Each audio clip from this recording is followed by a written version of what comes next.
உலகெல்லாம் உணர்ந்து ஓதற்கு அறியவன், நிலவுலாவிய நீர்மலி வேணியன், அழகில் சோதியன், அம்பலத்து ஆடுவான், மலர் சிலம்படி வாழ்த்தி வணங்குவான். வணக்கத்திற்கும் போற்றுதலுக்கும் உரிய சுசீந்திரம் தானுமாலயன் சுவாமி கோவிலில் இந்த மார்கழி பெருந்தெருவிழாவை ஏற்பாடு செய்து மிகுந்த சீரோடும் சிறப்போடும் நடத்தி கொண்டிருக்கக்கூடிய ஆன்மீக பெரியோர்கள், இந்த நிகழ்ச்சி சிறப்பாக நடைபெறுவதற்கு நன்கொடை வழங்கியிருக்கக்கூடிய ஆன்மீக அன்பர்கள், அருமையான பார்வையாளர்கள், மயிலோசை சேனலை சேர்ந்த சகோதரர், விஜய் டிவி பக்தி சூப்பர் சிங்கரில் போட்டியாளராக வந்த உங்கள் ஊர் பொண்ணு கோபிகா குடும்பத்தோடு வந்திருக்கிறாங்க. நாகர்கோவில் தமிழ்நாட்டின் கடைக்கோடியில் இருக்கக்கூடிய ஒரு ஊரில் இருந்து சென்னைக்கு வந்து விஜய் டிவி பக்தி சூப்பர் சிங்கரில் பங்கெடுத்த பெண்.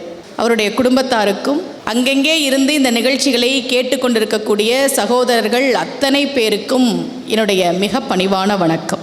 மூன்றாவது நாளாக குருவருளாலும் திருவருளாலும் என்னுடைய சொற்பொழிவு இன்றைக்கு இங்கே நடைபெற இருக்கிறது. எத்தனை பேர் 2 நாளும் வந்தீங்க? மகிழ்ச்சி. இன்றைக்கி தான் நாங்கள் வந்தோம், இதுக்கு முன்னாடி 2 நாள் வரல அப்படின்னா, வழக்கமாக நான் கல்லூரியில் பேராசிரியராக வேலை பார்த்தேன் அப்படின்னு சொன்னல, அதனால் மாணவர்கள்கிட்ட கையத்தூக்குன்னு கேட்டே பழகிட்டோம்.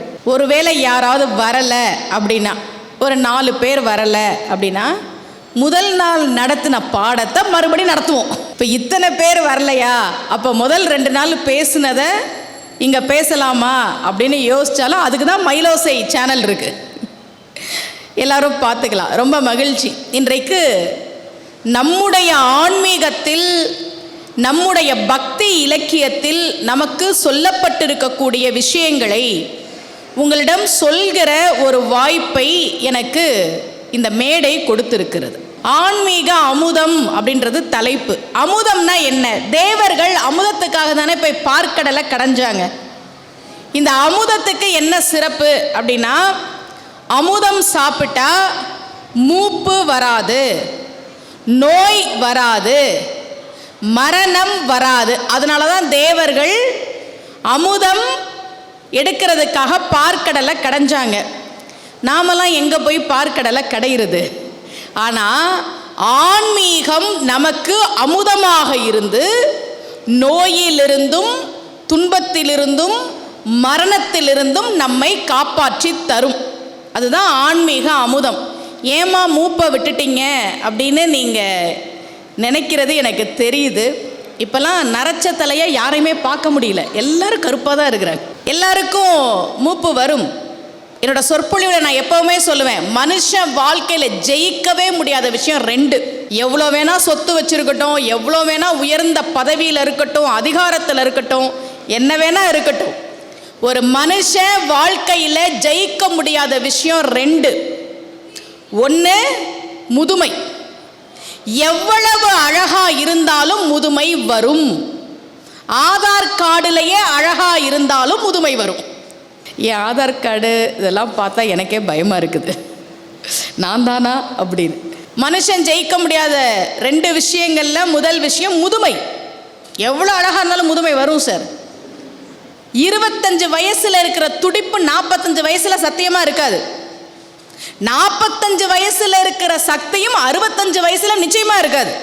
மூப்பு வரும். 2வது மரணம். வாழ்க்கையில் மனுஷன் ஜெயிக்கவே முடியாத விஷயம் மரணம். இதை நம்ம ஜெயிக்க முடியாது. ஆனால் இருக்கிற காலம் வரைக்கும் நாம் நல்லபடியாக வாழ்வதற்கு ஆன்மீகத்தை இறுக பற்றி கொள்ள வேண்டும். நேற்று நான் பேசும்போது சொன்னேன், அச்சுத கலப்பாளர் அவருக்கு குழந்தை இல்லைன்னு உடனே திருமுறையில் நூல் சார்த்தி பார்த்தார். பேயடையா பிரிவெய்தும் பிள்ளையினோடு நினைவு ஆயினவே வரம் பெறுவார், ஐயுற வேண்டா ஒன்றும் வேயனைய தோல் உமைபங்கன் வெண்காட்டு முக்குள நீர் தோய் வினையார் அவர் தம்மை தோயாவாம் தீவினையே. இந்த பதிகத்தை படிச்சுட்டு திருவெண்காடு ஸ்தலத்துக்கு போய் வழிபாடு செய்து அவருக்கு பிறந்தவர் மெய்கண்டார். இந்த செய்தியை நேற்று நான் உங்களுக்கு சொன்னேன். சில பேருக்கு புத்திர தோஷம்னு இருக்கும், ஜாதகத்தில் இருக்கும். நீங்கள் நிறைய பிரபலங்கள் கூட பார்க்கலாம். ஒருத்தவர் சாமியார்கிட்ட போய் சாமி என்னை ஆசீர்வாதம் பண்ணுங்கன்னா, அவர் சொன்னார், முதலில் உன் அப்பா இறந்து போகட்டும், அடுத்து நீ இறந்து போகட்டும், அடுத்து உன் மகன் இறந்து போகட்டும். அவன் ரொம்ப அதிர்ச்சியாகி, சாமி என்னை நான் வாழ்த்த சொன்னேன், நீங்கள் என்ன என் குடும்பத்தில் எல்லாரும் சாகட்டும்னு சொல்லிட்டு இருக்கிறீங்க. சாமியார் சார், இதுதான்டா உண்மையான வாழ்த்து, இதுதான் உண்மையான வாழ்த்து. உன் அப்பா இருக்க நீ இருக்க உன் பிள்ளை செத்தால் அது சாபம். உன் அப்பா இருக்க நீ செத்தா அது சாபம். வயதுப்படி மரணம் வரணும், அப்பா இறக்கணும், மகன் இருக்கணும், பேரன் இருக்கணும், அதுதான்டா உண்மையான வாழ்த்து என்று அந்த சாமியார் சொன்னாராம். நிறைய வீடுகளில் புத்திர தோஷம் இருக்குமா, நாங்கள் ஜோதிடத்தில் அதை பாலாரிஷ்ட தோஷம்னு சொல்லுவோம். சரி, இப்படி ஒரு பிரச்சனை இருக்குது, என் குழந்தைக்கு உடம்பு சரியில்லை, நான் என்ன பண்ணுறதுன்னா, நான் எப்போவுமே சொல்கிறது, நீங்கள் முறையாக மருத்துவ சிகிச்சைலாம் எடுத்துக்கங்க. ஆனால் நம்முடைய சுந்தரர் அவிநாசிக்கு வர, சிவபெருமானுக்கு நண்பர் சுந்தரர், திருநாவலூரிலே அவதாரம் செய்தவர், கோவலன் நான்முகன் வானவர் கோணும் குற்றேவல் செய்ய மேலவர் முப்புறம் தீ எழுவித்தவன் ஒரு அம்பினால் ஏவலனார் வெண்ணை நல்லூரில் வைத்து என்னை ஆளும் கொண்ட நாவலனாருக்கு இடமாவது நம் திருநாவலூரேனர். அந்த திருநாவலூரில் பிறந்த சுந்தரர் அவிநாசிக்கு வரார். திருப்புக்கொழியூர்னு பேர் அந்த ஊருக்கு. ஒரு வீட்டில் அழுக சத்தம் கேட்குது.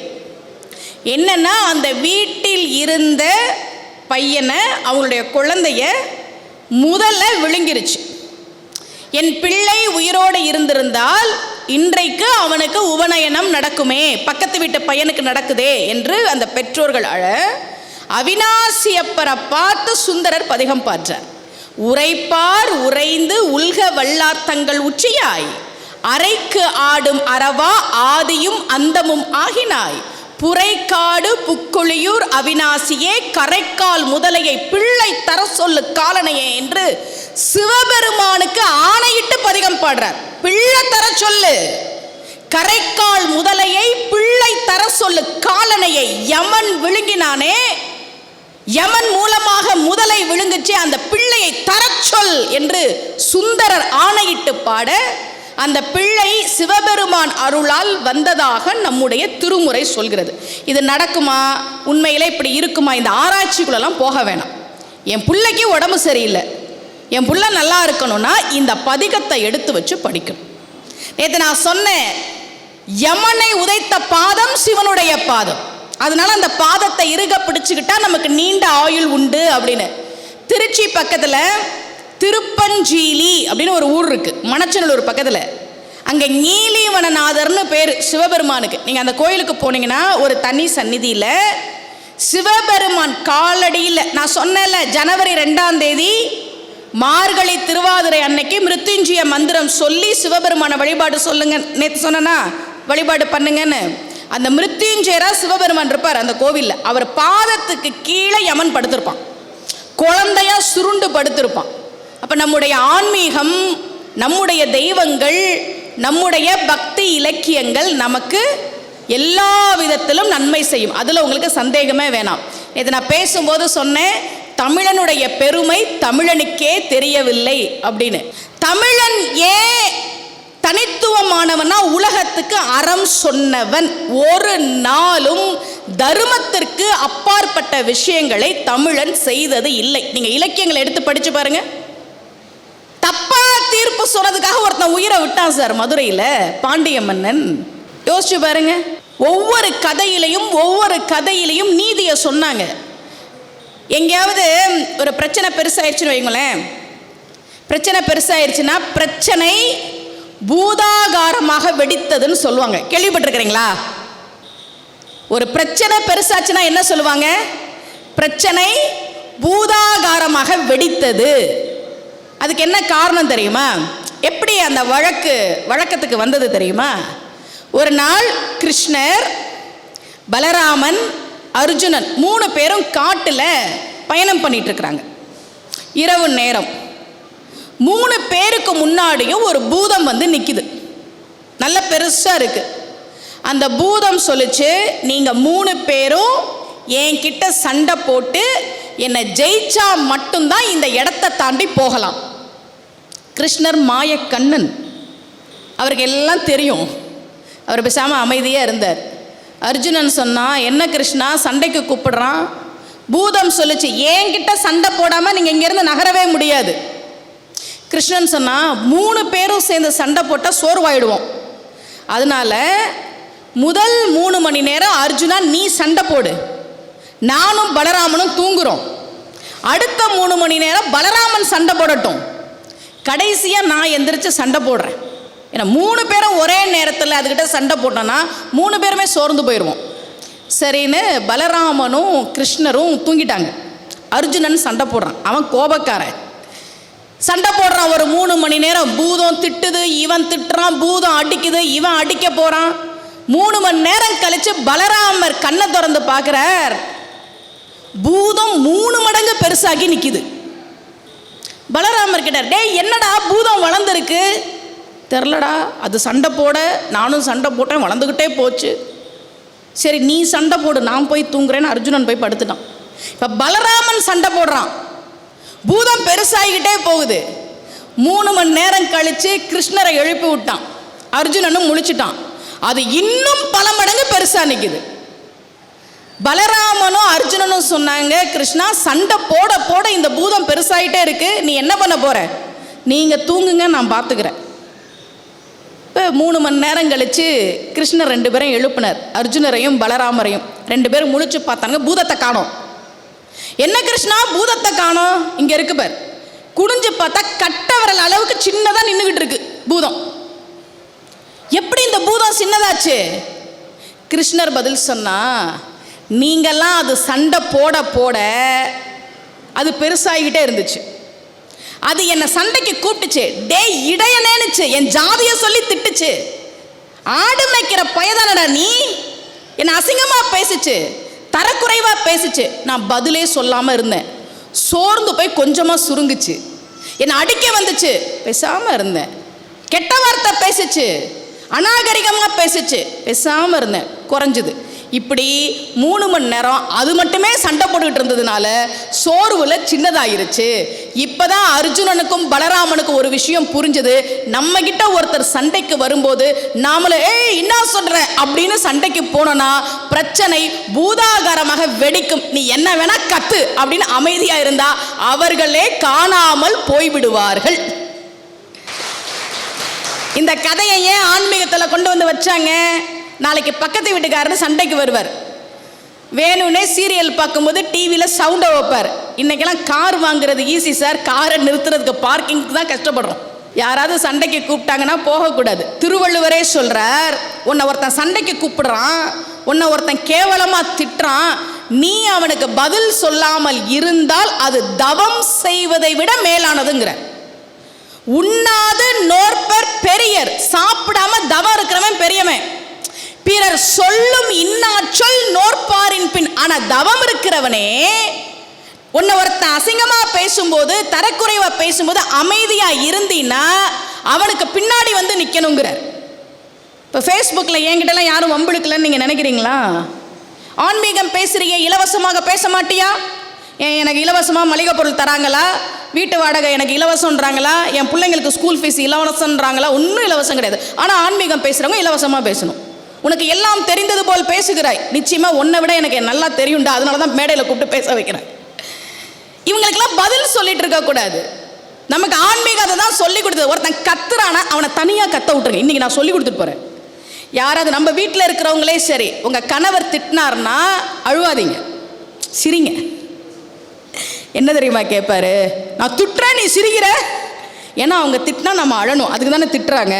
ஸோ அடுத்த முறை திட்டுனா அழுக வந்தால் தனியாக போய் அழுதுக்கங்க, அவர் முன்னாடி அழாதீங்க. அவங்க நோக்கம் என்ன? நம்மளாம் அழ வைக்கணும், அவ்வளோதானே. அழ வைக்க நம்ம அதெல்லாம் அழுதுடக்கூடாது.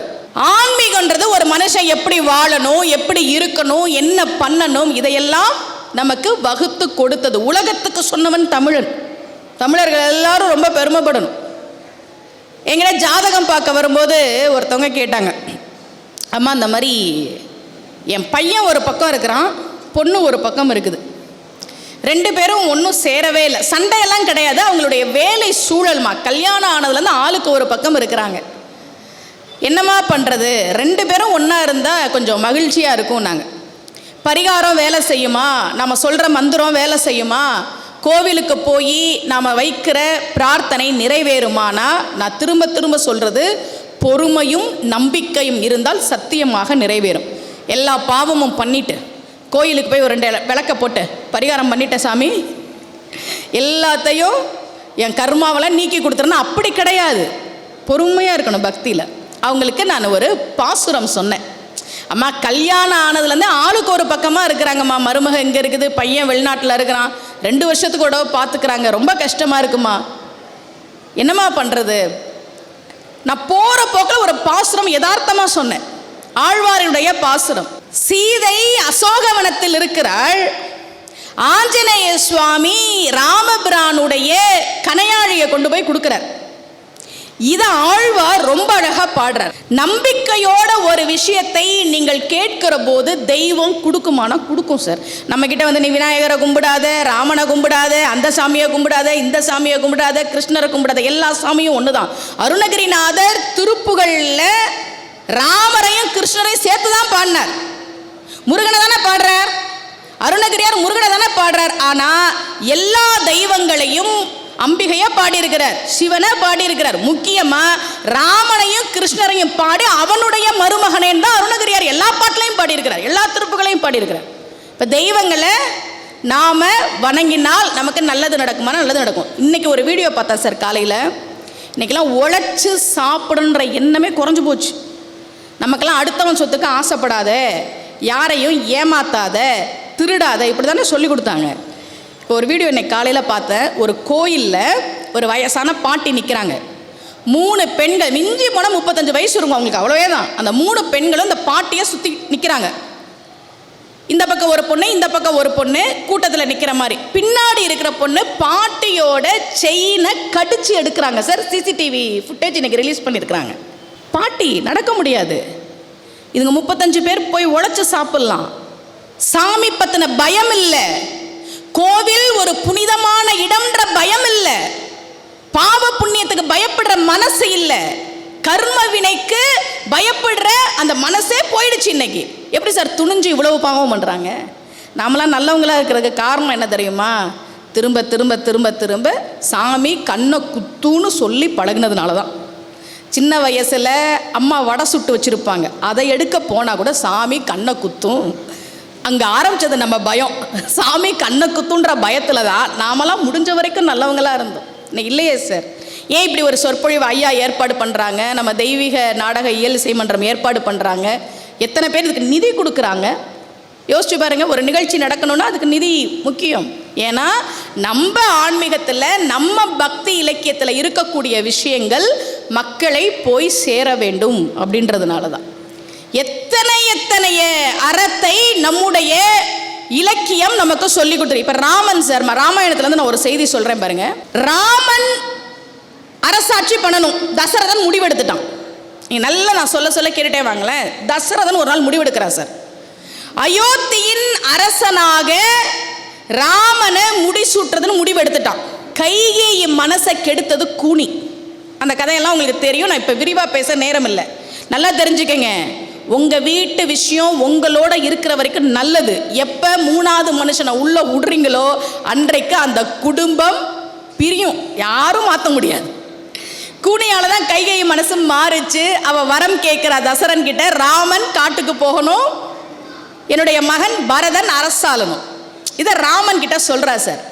ஆழிசூழ் உலகமெல்லாம் பரதனே ஆள, என் பையன் பரதனுக்கு தான் ஆட்சி. ஆழிசூழ் உலகமெல்லாம் பரதனே ஆள, நீ போய் தாளிரும் சடைகள் தாங்கி தாங்கரும் தவம் மேற்கொண்டு பூழி வெங்கானம் நன்னி புண்ணிய துறைகள் ஆடி 7 ஆண்டில் வா என்று இயம்பினன் அரசன். கைகேயி சொல்றா. ஏன் அரசன்னு சொன்னா தெரியுமா? அப்பா சொன்னாருன்னா இந்த அப்பாவுக்கு வேற வேலை இல்லை, நான் பேசிக்கிறேன்னு சொல்லிடுவான். அதனால இது அரச கட்டளை, நீ மீற முடியாதுங்கிற கைகேயி. இப்போ ராமன் என்ன சார் சொன்னா? ராமன் என்ன சொன்னா? நான் தான் மூத்த பையன், நாளைக்கு பட்டாபிஷேகம், திடீர்னு உங்கள் பையனுக்கு ஆட்சியை கொடுக்கணும்னா எப்படி கொடுக்குறதுன்னு கேட்டிருக்கலாம்ல சார். ராமன் கேட்டிருக்கலாம்ல. அவன் சொன்னா, மன்னவன் பணி என்றாகில் நும்பணி மறுப்பனோ, அரசன் சொன்னா என்ன, நீங்க சொன்னா என்ன சித்தி, நான் காட்டுக்கு போறேன். என் பின்னவன் பெற்ற செல்வம் நானே பெற்றதுண்டோ. என் தம்பி ஆட்சியில் இருக்கிறது நானே ஆட்சியில் இருக்கிற மாதிரி தான் சித்தி நான் கிளம்புறேன். மின்னொளிர் கானம் இன்றே போகின்றேன் விடையும் கொண்டேன்னு ராமன் கிளம்பிட்டான் காட்டுக்கு. தம்பிக்கு தாண்டா ஆட்சி, சந்தோஷம். என் பின்னவன் பெற்ற செல்வம் நானே பெற்றதுண்டோ, கிளம்பிட்டான் காட்டுக்கு. லக்ஷ்மணன் இருக்கான்ல, என்ன நீ காட்டுக்கு கிளம்பிட்டா பரதன் தான் ஆட்சிக்கு வரணுமா? நானும் தம்பி தானே, எனக்கு ஆட்சியில் பங்கு இருக்குன்னு அவன் கேட்கல. அண்ணனுக்கு தொண்டு செய்கிறது தான் முக்கியம், என் அண்ணன் தான் முக்கியம்னு அவன் கிளம்பி காட்டுக்கு போனான். பரதன் கிட்ட கைகேயி உனக்கு ஆட்சியை வாங்கி கொடுத்துட்டேன்னு சொன்னப்போ அப்படி திட்டுறான், நீ எல்லாம் ஒரு அம்மாவா? எனக்கு இந்த ஆட்சி வேணாம், இது நியாயமா என் அண்ணனுக்கு உரியது, நான் அதில் உட்கார மாட்டேங்கிறான். 14 வருஷம் ராமனுடைய செருப்பை வச்சு ஆட்சி பண்ணுறான். 14 வருஷம் முடிஞ்சுது சார். ராமன் வரணும்னு சொன்ன நாள் வந்தாச்சு. நான் வரேன்ப்பா, 14 வருஷம் முடிச்சுட்டு வரேன்னு சொன்ன நாள் வந்துச்சு. ராமன் வரல. பரதன் தீ மூட்டுறான். 4வது தம்பி ஒருத்தன் இருக்கானே சத்ருகன், அவனை கூப்பிடுறான். டே அண்ணன் இன்னைக்கு வருவான்னு நினச்சேன், வரல. அவன் வருவான், அவன்கிட்ட ஆட்சியை ஒப்படைக்கணும்னு தான் உயிரை பிடிச்சிக்கிட்டு இருந்தேன், வரல. சாக போகிறேன், தீ மூட்டிட்டேன், உழ போகிறேன். நீ ஆட்சியை வச்சுக்கோ, நீ ஆட்சியை நல்லா நடத்து. இப்போ சத்ருகன் என்ன சார் சொல்லியிருக்கணும்? போட்டியே இல்லாமல் எல்லா சொத்தும் எனக்கு வந்துருச்சுப்பா. ஒருத்தனும் போட்டிக்கு இல்லை. அரசாங்கம் என்னுடையது, ஆட்சி என்னுடையது, இந்த ஊர் என்னுடையது, நாடு என்னுடையது, சொத்து என்னுடையது, பதவி என்னுடையது, சீக்கிரம் சாவுடா சொல்லியிருக்கணும்ல. அவன் சொன்னான், 10,000 கம்பராமாயண பாட்டில் சத்ருகன் பேசுகிற ஒரே இடம் இதுதான் சார், இந்த ஒரு பாட்டு தான் முழுசாக பேசுகிறான். அவன் சொன்னான், என்னடா என்னை ஆட்சியில் உட்கார சொல்கிறியா? எனக்கு ஆட்சியை கொடுக்குறியா நீ? காணால நிலமகளை கைவிட்டு போனானை பின்பு காத்து போனானும் ஒரு தம்பி, போனவன் தான் வரும் அவதி போயிற்று என்று ஆனாத உயிர்விட அமைவானும் ஒரு தம்பி, அயலே நானாது யானாம் இவ்வரசாழ்வேன். ஏண்டா தம்பிக்கு தான் ஆட்சின்னு சந்தோஷமா ஒரு அண்ணன் காட்டுக்கு போனா, அந்த அண்ணன் தான் முக்கியம்னு அடுத்த தம்பி காட்டுக்கு போனா, என் அண்ணனுடைய ஆட்சி எனக்கு வேணாம், நீ சாக போற, வெக்கம் இல்லாம இந்த ஆட்சியை நான் வாங்கிக்குவேன்னு நினைச்சிட்டியாடா? என் அண்ணன் தம்பிங்க தாண்டா எனக்கு முக்கியம், இந்த ஆட்சி எனக்கு வேண்டாடான்னா. அயலே நானாது யானாம் இவ்வரசாழ்வேன், வெக்கம் இல்லாம இந்த ஆட்சியை வாங்கிக்குவேன் நினைச்சிட்டியாடா? அண்ணன் தம்பிங்க ஒற்றுமையா இருந்தாங்க சார். இன்னைக்கு சொத்து வழக்கில் என் தம்பிக்கிட்ட பேசி 10 வருஷம் ஆச்சுங்கிறாங்க. கூட பிறந்த எங்கள் அண்ணனே என் மேலே கேஸ் போட்டிருக்கிறாரு மேடம், அதனால நான் பேசுகிறதே கிடையாது. இதெல்லாம் இன்னைக்கு நாட்டில் நடக்குது சார், நாட்டில் நடக்குது. அப்போ என்னன்னா, ஒருத்தர் மட்டும் நல்லவங்களா இருந்தாங்க அப்படின்னா போதாது. அண்ணனை தம்பி நேசிக்கணும், தம்பியை அண்ணன் நேசிக்கணும். 2 பேரும் ஒருத்தர் மேலே ஒருத்தர் ஒற்றுமையாக இருக்கணும். இதுக்கு தான் சார் ராமாயண சொற்பொழிவு, மகாபாரத சொற்பொழிவு இதெல்லாம் சொல்கிறாங்க. இது ஒரு நிகழ்ச்சியில் நான் பேசினேன் சார். ஒரு ஊருக்கு போயிருக்கும்போது இதை நான் பேசுகிறேன். இப்படியெல்லாம் இருந்தாங்க, எதுக்கு ராமாயண சொற்பொழிவு கேட்கணும்? ஆட்சியை தேடி வரும்போது யாருமே வாங்கிக்கலையே, அண்ணன் தம்பி தான் முக்கியம்னு ஒவ்வொருத்தனும் நினச்சானே. இதை பேசிட்டு வந்துட்டேன். 2 நாள் கழித்து அந்த ஊர் தலைவர் எனக்கு ஃபோன் பண்ணி சொன்னார். என்னென்னா, அந்த ஊரில் அண்ணன் தம்பி பேசிக்கிறது இல்லை ரொம்ப வருஷமாக. அந்த ஊர் திருவிழாவோட கடைசி நாள் ஒவ்வொரு வீட்டுக்கும் போய் பத்திரிக்கை கொடுப்பாங்களாமா. இப்போ பத்திரிக்கை கொடுக்கும்போது அவங்க பேர் எழுதி, அண்ணன் தம்பி எல்லார் பேரும், பங்காளி வர்க்கம்லாம் இருப்பாங்கல்ல, அவங்க எல்லாரோட பேரையும் ஒரு பத்திரிக்கையில் எழுதி வந்துருங்க வந்துருங்கன்னு சொல்லுவாங்களாம். அப்படியே அண்ணன் வீட்டுக்கு போயிருக்கிறார். போயிட்டு அண்ணனுடைய பேரை எழுதிட்டு நிறைவு விழா, நம்ம ஊர் கோவிலோட நிறைவு விழா வந்துருங்க. அவர் சொன்னாராம், என் தம்பி பேரையும் சேர்த்து எழுதுங்க சார். அவர் சொன்னாரா, உன் தம்பி வீட்டுக்கு போனேன்டா, அவனும் எங்கள் அண்ணன் பேரையும் சேர்த்து எழுதுங்கன்னு சொன்னான்டா. ஏதோ ஒரு மாற்றம் வந்திருக்குல்ல, ஏதோ ஒரு மாற்றம். இத்தனை வருஷம் பேசலை, இப்போ அண்ணன் தம்பி இப்படியெல்லாம் பாசமாக இருந்தான்ப்பா, அதுதான்ப்பா நம்ம ஆன்மீகம்னு சொல்லும்போது ஒருத்தர் மனசில் மாற்றம் வருதுல்ல. அதுக்கு தான் சார் இதெல்லாம் சொற்பொழிவெல்லாம் ஏற்பாடு பண்ணுறது. இங்கே தேர் நிறுத்தியிருந்தாங்க, வர வெளியில் பார்த்தேன். தேரை பார்க்குறப்பெல்லாம் எனக்கு குப்பமுத்து ஆச்சாரியார் தான் சார் ஞாபகத்துக்கு வருவார். இந்த மண் ஆன்மீக மண், ஆன்மீகம் தழைக்க வேண்டும் என்று பாடுபட்ட அருளாளர்கள் இருந்த மண். வாரியார் சுவாமிகள் நம்ம நன்றியோட நினைக்கணும். ஏன் தெரியுமா? நாத்திகம் தலையெடுத்த காலத்தில், வீட்டுக்கு வீடு, தெருவுக்கு தெரு, ஊருக்கு ஊர் நாத்திகம் தலையெடுத்து ஆடிய காலத்தில் தனி மனுஷனா ஊரா போய் ஆன்மீகம் பேசினா சார். அவர் மேல கல்லை எரிஞ்சாங்க, மண்டை உடைஞ்சு ரத்தம் வந்தது வாரியார் சுவாமிகளுக்கு. சாட்சி இருக்கு, உண்மை இது. ஆன்மீகம் பேசினதுக்காக கடவுள் இல்லைன்னு சொல்லக்கூடியவர்கள் வாரியார் சுவாமிகள் மேல கல்லெறிஞ்சாங்க. அந்த மனுஷன் மட்டும் இல்லைன்னு வைங்க, வாரியார் சுவாமிகள் மட்டும் இந்த ஊரில் முருகனை பற்றியும் ராமாயணத்தையும் கந்தபுராணத்தையும் மகாபாரதத்தையும் திருப்புகளையும் பேசலைன்னா இன்னைக்கு நாத்திகம் தான் அதிகமாக இருந்திருக்கும். நாமெல்லாம் ரொம்ப நன்றி கடன் பட்டிருக்கோம் வாரியார் சுவாமிகளுக்கு. இந்த மண் அப்படி ஆன்மீகம் தழைக்க பாடுபட்ட அருளாளர்கள் வாழ்ந்த மண். இந்த தேர் இருக்குல்ல சார், சிவகங்கையில் காளையார் கோயில் இருக்குது. சின்ன மருதுவும் பெரிய மருதுவும் அந்த கோயிலை கட்டுறாங்க சார். அந்த கோவிலுக்கு ஒரு தேர் செய்யணும்னு விரும்புகிறாங்க. தேர் செய்யக்கூடிய குப்பமுத்து ஆச்சாரியார்கிட்ட போய் தேர் செய்யணும் அப்படின்னு சொல்கிறாங்க. இவர் சரி அப்படின்னு ஒத்துக்கிறார். இப்போ தேர் செய்ய ஆரம்பிக்கிற அன்னைக்கு 2 பேரும் கேட்குறாங்க, என்ன தட்சணை கொடுக்கணும்? அவர் சொன்னார், நான் தேரை செஞ்சு முடிச்சுட்டு வாங்கிக்கிறேன்.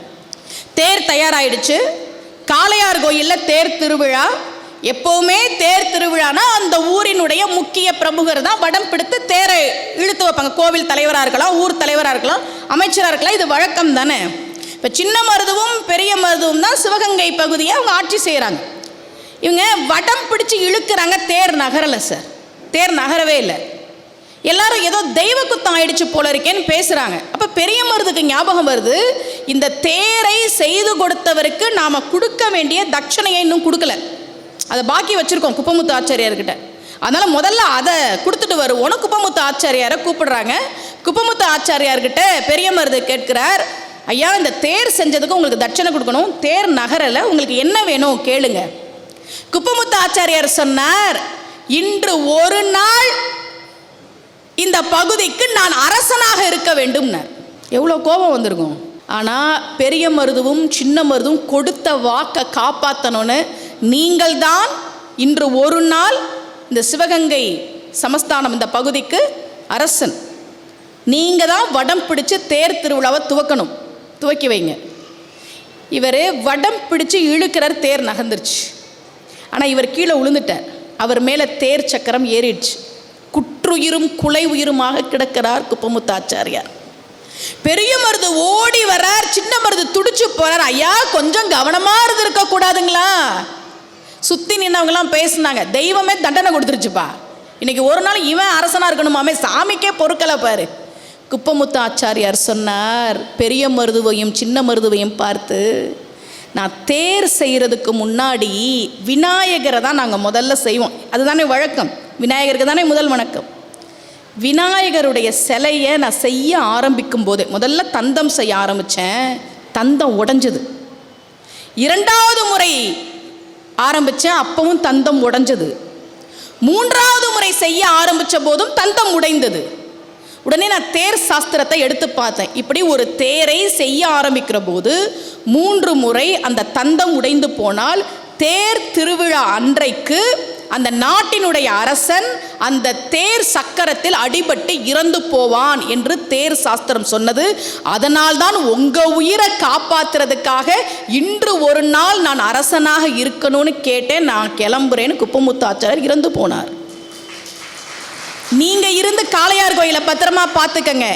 ஏன் ஆன்மீக மண் தெரியுமா? இப்போ ஆங்கிலேயர்கள் சின்ன மருதுவையும் பெரிய மருதுவையும் தேடுறாங்க, பிடிக்கவே முடியல. அவங்க வச்ச கடைசி எச்சரிக்கை, அவங்க கையில் எடுத்த கடைசி ஆயுதம் என்ன தெரியுமா? சின்ன மருதுவும் பெரிய மருதுவும் எங்களிடம் சரணடையாவிட்டால் காளையார் கோயிலை குண்டு வைத்து தகர்ப்போம். நாங்கள் காளையார் கோயிலை குண்டு வச்சு தகர்க்க கூடாது என்பதற்காகத்தான் சின்ன மருதுவும் பெரிய மருதுவும் ஆங்கிலேயரிடம் வந்து சரணடைந்தார்கள். ஒரு கோயில் போயிடக்கூடாதுன்னு நினைச்சாங்க சார், கோயில் போயிடக்கூடாதுன்னு நினைச்சாங்க. எங்கள் தலை காளையார் கோயிலை பார்த்து இருக்க வேண்டும். உடம்பு இருக்கிறது வேற இடத்துல, மருது சகோதரர்களின் தலையை காளையார் கோயிலுக்கு முன்னாடி வந்து புதைச்சி வச்சாங்க. ஆன்மீகத்திற்கு அரும்பாடுபட்டவர்கள் வாழ்ந்த மண் சார் இந்த மண். சின்ன மருது பெரிய மருதுலாம் நினைக்கணும், நம்ம சுதந்திர போராட்ட தியாகிகளே நினைக்கிறது இல்லையே. வ.உ. சிதம்பரம் பிள்ளையினுடைய பேத்தி பேசின ஒரு வீடியோவை பார்த்து, வ.உ. சிதம்பரம் பிள்ளை நம்ம பாட்டன், ஆங்கிலேயருக்கு எதிராக சுதேசி கப்பலை இயக்கியவர் வ.உ. சிதம்பரம் பிள்ளை. தன்னுடைய சொத்து முழுவதையும் இந்த நாட்டுக்காக இழந்த தியாகி. கோயம்புத்தூர்ல போய் சிறையில் செக்கெழுத்தார் சார். எவ்வளோ வலிச்சிருக்கும், எவ்வளோ வலிச்சிருக்கும். பாரத தாய் அமர்ந்திருக்கிற தேர் என்று எண்ணித்தானே அந்த செக்கை வாவு சிதம்பரம் பிள்ளை இழுத்தார். அவர் பையன் வாலேஸ்வரன் அவர்களை பற்றி கவிஞர் மரபின் மைந்தன் முத்தையா எழுதியிருக்காரு சார், தெரிஞ்சுக்கங்க. வாவு சிதம்பரம் பிள்ளையினுடைய புத்தகங்கள் நாட்டுடைமையா ஆக்கப்படுது. அதுக்கு ராயல்ட்டின்னு ஒன்று வரும்ல, அந்த ராயல்ட்டிக்கான செக்கை வாவு சிதம்பரம் பிள்ளையின் மகன் வாலேஸ்வரன்ட்ட கொண்டு வந்து கொடுக்கறதுக்கு ஒரு அதிகாரி வரார். வந்து அந்த செக்கை கொடுக்கறதுக்கு லஞ்சம் கேட்டிருக்காரு சார், லஞ்சம் கேட்டிருக்கிறார். வாலேஸ்வரன் பணம் இல்லைன்னர். அதனால அந்த ராயல்ட்டி பணம் வாவு சிதம்பரம் பிள்ளையின் குடும்பத்துக்கு கிடைக்கவே இல்லை. நன்றி கெட்டு போனோமா சார் தமிழ் சமூகம்? சிறையில் செக்கிழுத்தாரே வாவுசி, இந்த நாட்டின் சுதந்திரத்திற்காக பாடுபட்டாரே. நீங்களும் நானும் இன்னைக்கு சுதந்திரமா திரியிற வாவு சிதம்பரம் பிள்ளையின் தியாகம் பெருசு இல்லையா? அவருடைய புத்தகங்களுக்கு ராயல்ட்டி செக் கொடுக்கறதுக்கு ஒரு மாதிரி லஞ்சம் கேட்டிருக்கான் சார். அவனுக்கு வாவு சிதம்பரம் பிள்ளையின் தியாகம் தெரிஞ்சிருந்தா முதல்ல போய் லஞ்சம் கேட்பானா? இப்படி லஞ்சம் ஊழலுக்காகவா நம்முடைய முன்னோர்கள் சிறைக்கு சென்றார்கள்? நம்ம பிள்ளைங்களுக்கு சொல்லணும், உன் தாத்தன் ஆங்கிலேயருக்கு எதிராக கப்பல் விட்டவன் வாவு சிதம்பரம் பிள்ளை, காமராஜர் உன் தாத்தன், பாரதியார் உன் தாத்தன், இதெல்லாம் சொல்லணும் சார் நம்ம பிள்ளைகளுக்கு. அதனால தான் இப்படியான ஆன்மீக சொற்பொழிவுகள் எல்லாம் ஏற்பாடு செய்கிறார்கள். திருமுறை படிக்கணும், பாசுரம் படிக்கணும். நீங்கள் பக்தி இலக்கியத்தில் படிக்கலைன்னு வச்சுக்கோங்களேன், பக்தி இலக்கியத்தை படிக்கலைன்னா தமிழே இருக்காது சார், தமிழே இருக்காது. அது வைணவ தமிழ் இருக்குது பாருங்க, எவ்வளோ அழகான வார்த்தைகள்லாம் இருக்குது. ஒருத்தர் இறந்து போயிட்டா என்ன சொல்லுவாங்க? மண்டையை போட்டாரு அப்படிலாம் இல்லை, சொல்லுவாங்களே கிளம்பிட்டாரு. ஒன்று தெரிஞ்சுக்கங்க, மனுஷன் உயிரோடு இருக்கிற வரைக்கும் என்ன பேர் வேணால் போட்டுக்கலாம். இப்போ எங்களை மாதிரி பேச்சாளர்கள் வந்து பேச கூப்பிடும்போது முன்னாடியே எனக்கு எந்த பட்டமும் போடலை அப்படிலாம் நம்ம கேட்போம்ல, என்ன பட்டம் வேணால் நீங்கள் போட்டுக்கங்க, ஆனால் இறந்துட்டா பணம்தான், பாடி எப்போ எடுப்பீங்க அப்படி தான் கேட்பாங்க. சரியா? எந்த பேர் இருந்தாலும் சரி என்ன சொல்லுவாங்க? பணம் தான் எல்லாரும். திருநாடு அலங்கரித்தார். ஒருத்தர் இறந்து போயிட்டாருன்னா திருநாடு அலங்கரித்தார். ரசம்னு சொல்றோமே சாற்றமுது, அதுக்கு இருக்கக்கூடிய பேர் ரொம்ப அழகான பேர், சாற்றமுது. இறைவன் யார்கிட்டையுமே பேதம் பார்க்கறது இல்லை சார். நம்ம கிட்ட திரும்ப திரும்ப சிவபெருமான குறை சொல்றது. நான் ஒரு வீடியோ போட்டிருக்கேன், நீங்க பார்த்தீங்களான்னு தெரில. சிவபெருமான் அம்பாளை வந்து ஏமாத்துறதுக்காக காலை தூக்கி தலையில வச்சார், இவரெல்லாம் அவங்க கடவுளான்லாம் நம்மள்ட்ட கேட்டுட்டு இருக்காங்களே, அதுக்கு நான் ஒரு விளக்கம் போட்டு ஒரு வீடியோ போட்டேன், பார்த்துருக்குறீங்களா? அது நான் அடுத்த முறை சொற்பொழிவுக்கு வரும்போது அதை பேசுகிறேன். சரியா? நேற்று கூட ஏன் தன்வந்திரி கையில் அட்டைப்பூச்சி வச்சிருக்கிறார் அதை நாளைக்கு சொல்கிறேன்னு சொன்னேன். அதையும் அடுத்த வருஷம் சொற்பொழிவுக்கு வரும்போது நான் சொல்கிறேன். சரியா? எல்லாம் அப்போ தான் வந்து நீங்கள் அடுத்த வருஷமும் வந்து கேட்பீங்க, இதுக்கெல்லாம் என்ன காரணம் அப்படின்றத அப்போ தான் நீங்களாம் வந்து கேட்பீங்க. பெருமாள் யார்கிட்டையும் ஜாதி பார்க்கறது இல்லை சார். சிவபெருமான் யார்கிட்டையும் ஜாதி பார்க்கறது இல்லை. நீ ஏழையா பணக்காரனா? பெரிய புராணத்தில் 63 நாயன்மார்கள், நேற்று நான் சொன்னேன், இவர் அந்தனர், இவர் வேளாளர், இவர் செட்டியார், இவர் அந்தனர், அவங்க யாரும் ஜாதி பார்த்து பழகலன்னு. பெரிய புராணத்தில் 3 பேரை தான் தெய்வ சேக்கிழார் ஐயர்னு சொல்றார். 3 பேரை தான் தெய்வ சேக்கிழார் ஐயர் அப்படின்னு சொல்றார். ஆனா அந்த 3 பேரும் ஐயர் கிடையாது. 3 பேரும் ஐயர் கிடையாது. அப்ப என்னன்னா, யார் ஒருவர் அறத்தை கடைபிடிக்கிறார்களோ அந்தணன் என்பன் அறவோன். நம்முடைய திருவள்ளுவர் அதை தான் சொல்ல, நீ நல்லவனா இருக்கிறியா, நீ அந்தணன். எல்லா வரலாறுகளையும் எடுத்து பாருங்க, சாமி பேதம் பார்க்காது சார். ஸ்ரீரங்கம் இருக்கு, ஸ்ரீரங்கத்தில் பெருமாள் ஜாதி பார்க்கிறாரா? பெருமாள் ஜாதி பார்க்க மாட்டார், மனுஷன் ஏற்படுத்தினது அது. நீ ஏழையா இருந்தாலும் தெய்வம் அருள் செய்யும், தெய்வம் அருள் செய்யும். பல்லவ மன்னன் கட்டின கோவிலுக்கு போனாரா சிவபெருமான்? பூசலார் கட்டின கோயிலுக்கு தானே வந்தாரு. பல்லவ மன்னன் ஒரு பெரிய கோயிலை கட்டிட்டு சிவபெருமானை போய் கூப்பிட்றார், சாமி கும்பாபிஷேகம் வச்சிருக்கேன் வந்துருங்க. இவர் சொன்னார், சிவபெருமான் சொன்னார், கும்பாபிஷேகமா? ஆனால் அந்த தேதி இல்லை, நான் பூசலார் கட்டின கோயிலுக்கு போகிறேன்ப்பா. பூசலார் கட்டின கோயிலா? எனக்கு தெரியாமல் எப்படி பூசலார் கோயில் கட்டியிருக்கிறாருன்னு தேடி வரான். அந்த பூசலார் உட்காந்துருக்கிறார். நீங்கள் கட்டியிருக்கிறீங்களாமே கோவில், அதை பார்க்கணுன்னார் பல்லவன் மன். இவன் சொன்னார், நான் மனசில் கட்டினேங்க. மனசில் கட்டினீங்களா? ஆமாம், மனசில் தான் கட்டினேன். சென்னையில் திருநின்ற ஊர் பக்கத்தில் இருதயாளீஸ்வரர் கோயில்னே இருக்குது, இங்கே போனீங்கன்னா அதெல்லாம் பார்க்கணும். தெய்வம் மன்னன் கட்டின கோயில்னு வரலையே, மனசில் கட்டின கோயிலுக்கு தானே வந்துச்சு. ஸ்ரீரங்கத்தில் சார் ஒரு 2-3 செய்தி சொல்லி நான் முடிக்கிறேன், நேரம் இல்லை. ஸ்ரீரங்கத்தில் திருப்பாணாழ்வார் 12 ஆழ்வார்களில் ஒருத்தர், அவருக்கு கோயிலுக்கு போக அனுமதி கிடையாது, வெளியில் நிற்கிறார். லோகசாரங்கர் காவிரி ஆற்றுல போய் திருமஞ்சன நீர் எடுத்துக்கிட்டு வரார். இவர் நினச்சிருந்தாருன்னா தள்ளி போயிருக்கலாம், ஈகோ இருக்கும்ல எல்லாருக்கும்.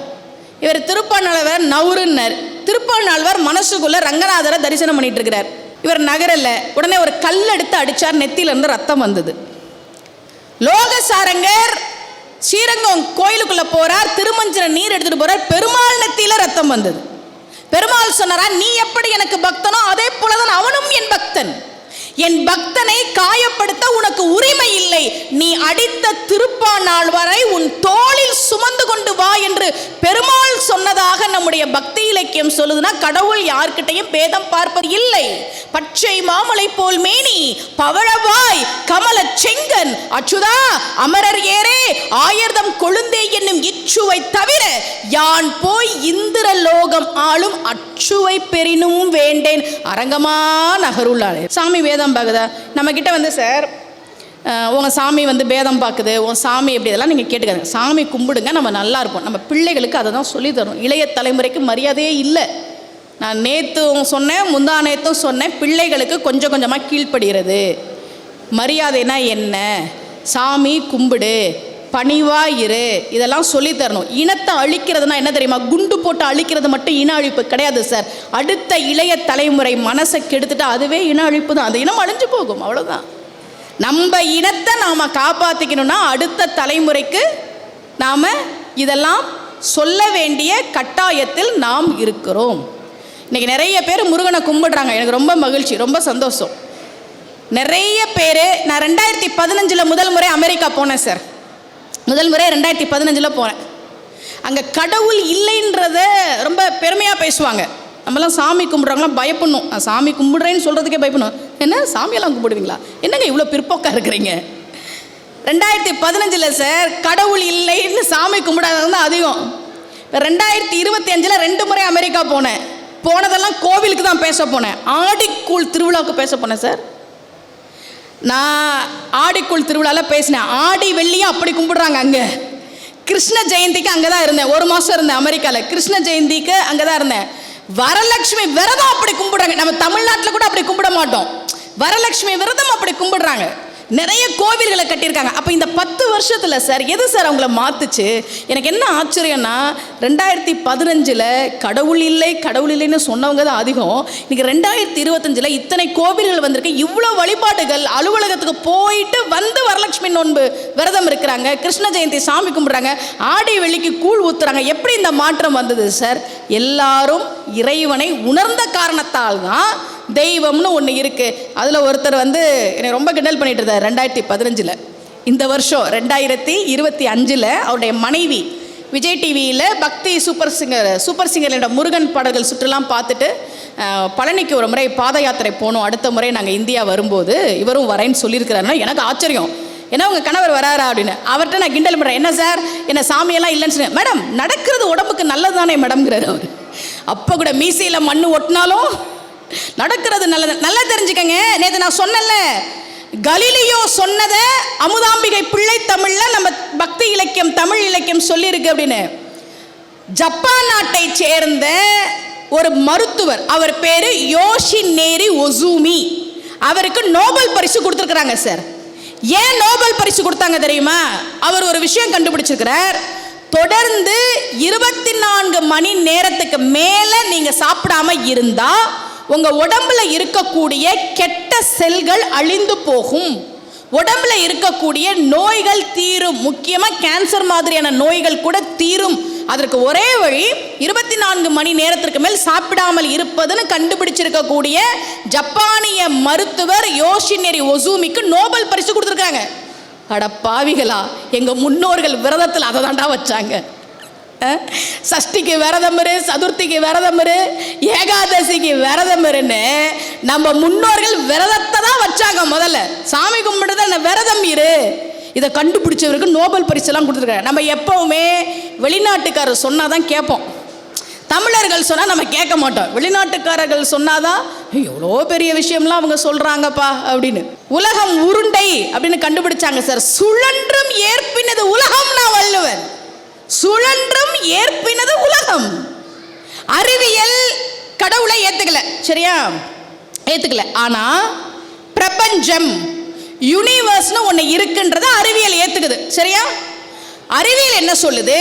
நிலம், நீர், காற்று, நெருப்பு, ஆகாயம், இது 5ம் சேர்ந்த பிரபஞ்சம் நீ என்ன கேட்டாலும் கொடுக்கும்னு சொல்லுது. இதுதானே அறிவியல் சொல்றது. நீங்க யூனிவர்ஸ் கிட்ட ஒரு விஷயம் கேட்டீங்கன்னா நடக்கும். சத்தியமா நடக்கும் சார், சத்தியமா நடக்கும். உங்களோட ஆழ் மனசுல திரும்ப திரும்ப திரும்ப திரும்ப ஒரு விஷயத்தை நீங்கள் கேட்டால் பிரபஞ்சம் அதை உங்கள் காலடியில் கொண்டு வந்து போடும். நம்புங்க. எண்ணியே எண்ணியாங்கு எய்துவர்ங்கிறார் வள்ளுவர். நீ நினைச்சது நடக்கும். இப்ப ஆன்மீகத்தில் அதை எப்படி வச்சிருக்காங்க தெரியுமா? அறிவியல் என்ன சொல்லுது? பிரபஞ்சம்னு இருக்கு. இந்த நிலம், நீர், காற்று, நெருப்பு, ஆகாயம் சேர்ந்த பிரபஞ்சம் நீ கேட்டதை கொடுக்கும். இது அறிவியல் சொல்லுதா? ஆன்மீகத்தில் அதை நம்ம முன்னோர்கள் எப்படி வச்சிருக்காங்க தெரியுமா? பஞ்சபூத தலங்கள்னே வச்சிருக்காங்க தமிழ்நாட்டில். இப்போ நீங்கள் கோவிலுக்கு போறீங்கன்னா கோபுரத்தை பார்த்து கையெடுத்து கும்பிடுறீங்கல்ல, ஆகாயத்தை பார்க்குறீங்க. கோவிலுக்கு போய் அபிஷேகம் பண்ணுறீங்கல்ல, நீர்கிட்ட உங்கள் வேண்டுதலை சொல்கிறீங்க. எப்போ கோபுரத்தை கையெடுத்து கும்பிடுறோமோ அப்போவே உங்கள் வேண்டுதல் ஆகாயத்துக்கிட்ட போயாச்சு. கோவிலில் போய் அபிஷேகம் பண்ணும்போது நீர்கிட்ட உங்களுடைய வேண்டுதலை சொல்கிறீங்க. இல்லை தீர்த்தத்தில் நீராடுறீங்க, நீர்கிட்ட உங்கள் வேண்டுதலை சொல்கிறீங்க. தீபம் ஏற்றுறீங்கல்ல, நெருப்பு கிட்ட உங்கள் வேண்டுதலை சொல்கிறீங்க. அர்ச்சனை பண்ணுறீங்கல்ல, காத்துக்கிட்ட உங்கள் வேண்டுதல் போய் சேருது. விழுந்து கும்பிடுறீங்க, கோவில் பிரகாரத்தை சுற்றி வரீங்க, அங்க பிரச்சனை பண்ணுறீங்கன்னா நிலத்துக்கிட்ட உங்கள் வேண்டுதல் போய் சேருது. இன்னைக்கு அறிவியல் சொல்லுது பிரபஞ்சம், யூனிவர்ஸ், நிலம், நீர், காற்று, நெருப்பு சேர்ந்த இந்த பிரபஞ்சம் நீ கேட்டதை கொடுக்கும்னு அறிவியல் சொல்லுது. அதை தான் ஆன்மீகத்தில் ஆகாயத்துக்கிட்ட உங்கள் வேண்டுதல் போகுது, நீர்கிட்ட உங்கள் வேண்டுதல் போகுது, நெருப்பு கிட்ட உங்கள் வேண்டுதல் போகுது, காற்றுக்கிட்ட உங்கள் வேண்டுதல் போகுது, நிலத்துக்குள்ள உங்கள் வேண்டுதல் போகுது. நீ கேட்டது கோவிலுக்கு போனால் கிடைக்கும். அவ்வளோதான் விஷயம். அறிவியல் சொன்னதான் நமக்கு ஏற்றுக்குவோம். கோவிலில் முன்னோர்கள் ஒன்னொன்னுக்கும் ஒரு காரணம் வச்சுருக்காங்க சார். ஒன்னொன்னுக்கும் காரணம் வச்சாங்க. நான் ஜோதிடராக நான் ஜாதகம் பார்க்கும்போது பல விஷயங்களில் நான் பிரமிச்சிருக்கிறேன். எப்படி ஒரு கிரகம் ஒரு மனுஷனோட வாழ்க்கையில் வேலை செய்யுது. நம்ம ஜாதகத்தை எடுக்கும்போது இந்த மாதிரி இருக்கா அப்படின்னா நிச்சயமாக நடக்குது. சில பேருக்கு விவாகரத்துன்னு ஜாதகத்தில் இருக்கும். ஜாதகத்தை பார்த்தோன்னே தெரிஞ்சிடும் இவங்கெல்லாம் விவாகரத்து வாங்கியிருக்கணும். ஆனால் அவங்களுடைய 60ஆம் கல்யாணத்தில் நான் போய் சொற்பொழிவு பண்ணியிருக்கேன். அந்த கணவர் ஜாதகம், மனைவி ஜாதகம், 2 பேர் ஜாதகமும் வாங்கி பார்க்குறேன். எந்த விதத்திலும் பொருத்தம் இல்லை, சேர்ந்து வாழ வாய்ப்பே கிடையாது. எப்படி வாழ்ந்தாங்கன்னா அந்த அம்மா சொன்னாங்க, எங்கள் கோவிலில் தான் எங்கள் கல்யாணம் நடந்தது. அப்போ தெய்வம் முன்னாடி கல்யாணம் நடந்ததில்ல, அந்த தெய்வம் ஏதோ ஒரு விதத்தில் அருள் பண்ணி அவங்கள நல்லா வாழ வச்சிட்ருக்கு. ஒருத்தன் என்ன பண்ணா, கப்பலில் கிளம்பி போயிட்டுருக்கான். எல்லாரும் கூடயும் சேர்ந்து ஜாலியாக பாட்டு பாடி டான்ஸ் ஆடிட்டு போயிட்டுருக்கான். பயணம் பண்ணுறான் கப்பலில். இரவு நேரம் எல்லாரும் கப்பலில் உட்காந்து தூங்கிட்டு இருக்கிறாங்க. இவனுக்கு தூக்கம் வரல. இவன் என்ன பண்ணா, மேலே நின்று இப்படி வேடிக்கை பார்த்தவன் கப்பல் இப்படி குலுங்கினதில் கீழே விழுந்துட்டான். கப்பல் போயிடுச்சு. இவனுக்கு நீச்சல் வேற தெரியாது. என்ன பண்ணுறதுன்னு தெரில, தத்தளிக்கிறான். ஒரு கட்டை, பெரிய கட்டை வருது, அதை பிடிச்சிக்கிறான். நீச்சல்லாம் தெரியாது, கட்டையை இறுக்கி பிடிச்சிக்கிறான். அந்த கட்டை அது பாட்டுக்கு மிதந்து மிதந்து, நடுக்கடலில் பெருசாக அலைகளும் இருக்காது, அது ஏதோ காற்று போன போக்கில் மிதந்து மிதந்து வருது. கொஞ்சம் நேரம் கழித்து அது ஒரு தீவு மாதிரி இருக்குது, கடலுக்கு நடுவில் ஒரு தீவு பகுதி மாதிரி இருக்குது. அதெல்லாம் வந்துட்டான், வந்து ஏறிட்டான் மேலே. கண்ணுக்கு எட்டின தூரம் வரைக்கும் கடல். சாப்பிட ஒன்றும் இல்லை, பசிக்குது, பயமாக இருக்குது, யாரை கூப்பிடுறதுன்னு தெரில. கொஞ்சம் நேரம் கழிச்சு கண்ணுக்கு எட்டின தூரத்தில் ஒரு கப்பல் கடந்து போகுது. இவன் கத்துறான், நான் இங்கே இருக்கேன், வாங்க வாங்கன்னா எப்படி தெரியும், யாரும் வரல.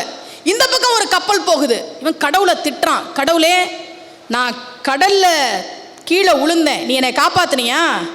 தீவில் வந்து சாப்பாடு இல்லாமல், துணைக்கு ஆள் இல்லாமல் நான் கஷ்டப்படுறேன். இப்படி ஒரு கப்பல் போகுது, இப்படி ஒரு கப்பல் போகுது, என்னை காப்பாற்றினியா? நீ எல்லாம் ஒரு கடவுளா? உன்னை கும்பிட்டேன்னு திட்டிகிட்டு இருக்கான். இப்போ மழை பெய்யுது, இவன் நடுங்கிட்டு இருக்கான் குளிரில். இடி இடிக்குது, ஒரு மரத்து கீழே இருக்கிறான், அந்த மரம் தீப்பிடிச்சு எரியுது. மின்னல் மின்னி இடி இடிச்சு மரத்தில் இடி விழுந்து மரம் தீப்பிடிச்சு எரியுது. என்ன பண்ணுறதுன்னு தெரியல. கடவுளே கடவுளே கடவுளேன்னு கடவுளை திட்டுறான். நான் கோயிலுக்கு போனேன், சாமி கும்பிட்டேன், கடவுள் என்பது போய் அப்படின்னு திட்டுறான். கொஞ்சம் நேரத்தில் அப்படி கண்ணை முழிச்சு பார்க்குறேன், ஒரு படகு வந்துட்டு இருக்கு. இரவு நேரம் ஒரு படகு வருது. வந்து ஒருத்தர் வந்து, ஏய் என்ன நீ இங்கே இருக்க வா அப்படின்னு கூப்பிடுறாரு. சொன்னேன், எப்படி வந்தீங்க? இல்லை, இந்த தீவில் வந்து நாங்கள் அந்த பக்கமாக இருக்கிறோம் கரையில், இந்த தீவுக்கு நாங்கள் யாரும் வரமாட்டோம். ஏதோ பெருசாக நெருப்பு எரிஞ்சுது, என்ன நெருப்பு எரியுதுன்னு நாங்கள் அங்கிட்டிருந்து பார்த்துக்கிட்டு இருந்தோம். படகுல வந்தோம், நாங்கள் அங்கேருந்து பார்த்துக்கிட்டு இருந்தோம். என்ன திடீர்னு நெருப்பு, இத்தனை வருஷமாக எரியலையே அப்படின்னு பார்த்துட்டு இருந்தோம். நீ தான் கையெல்லாம் காட்டி காட்டி ஒரு உருவம் ஆடுதுப்பா, என்னன்னு பார்த்தப்போ ஒரு மனுஷன் மாதிரி தெரிஞ்சுது, அதனால தான் நான் வந்து காப்பாற்றலான்னு வந்தேன்னு சொல்லி படகுல ஏறன்னு கூட்டிகிட்டு வந்துட்டான். இவன் சொன்னான் மனசில் சாமிக்கிட்ட, இப்போ கூட நான் ஏதோ செஞ்ச புண்ணியம் தப்பிச்சு வந்திருக்கேன், சாமி வரலல்ல.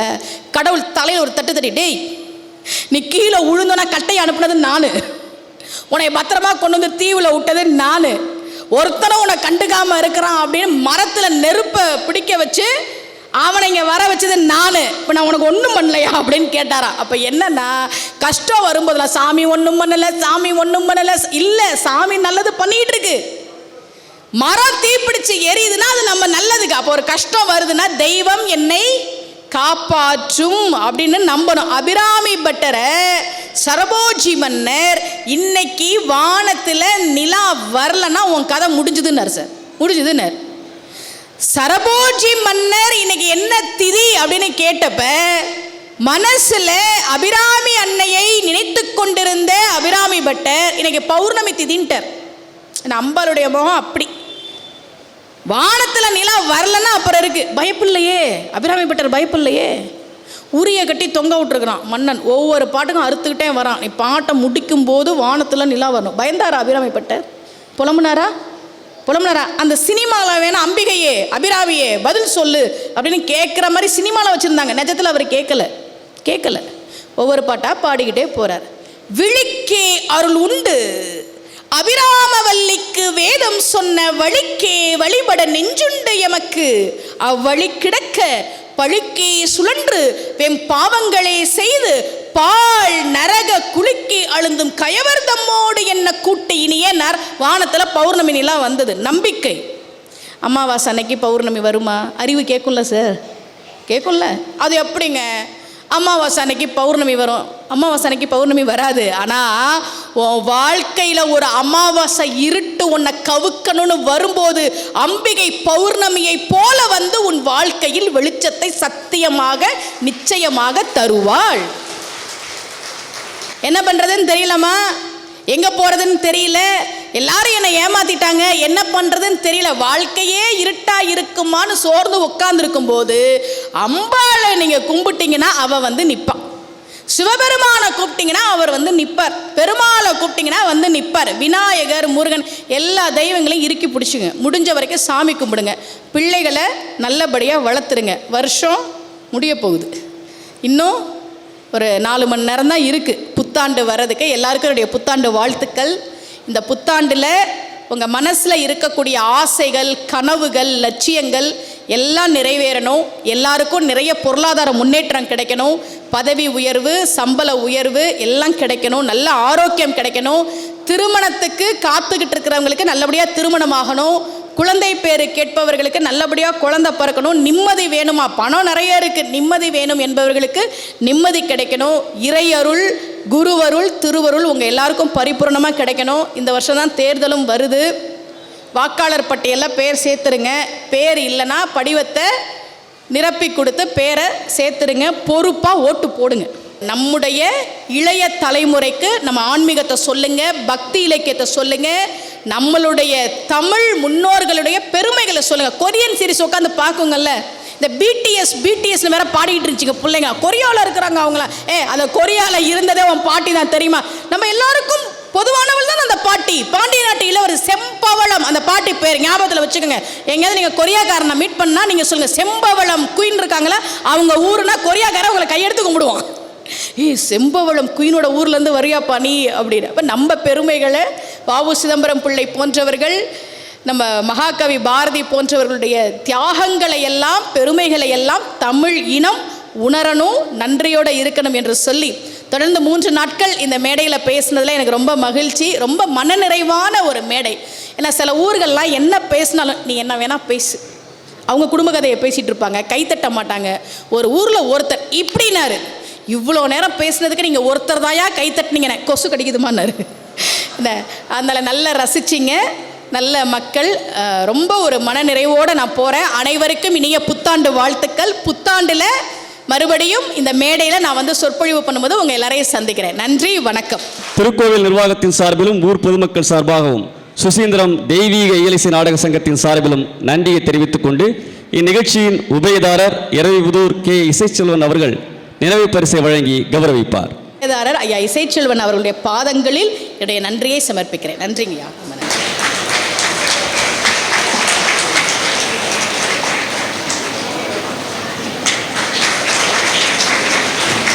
இரவிபுதூர் திரு கே இசைச்செல்வன் அவர்களுக்கு சுசீந்திரம் தெய்வீக இயலிசை நாடக சங்கத்தினுடைய செயலர் சரச்சந்திரன் அவர்கள் நினைவு பரிசையும் பொன்னாடையும் அணிவித்து கௌரவிப்பார்.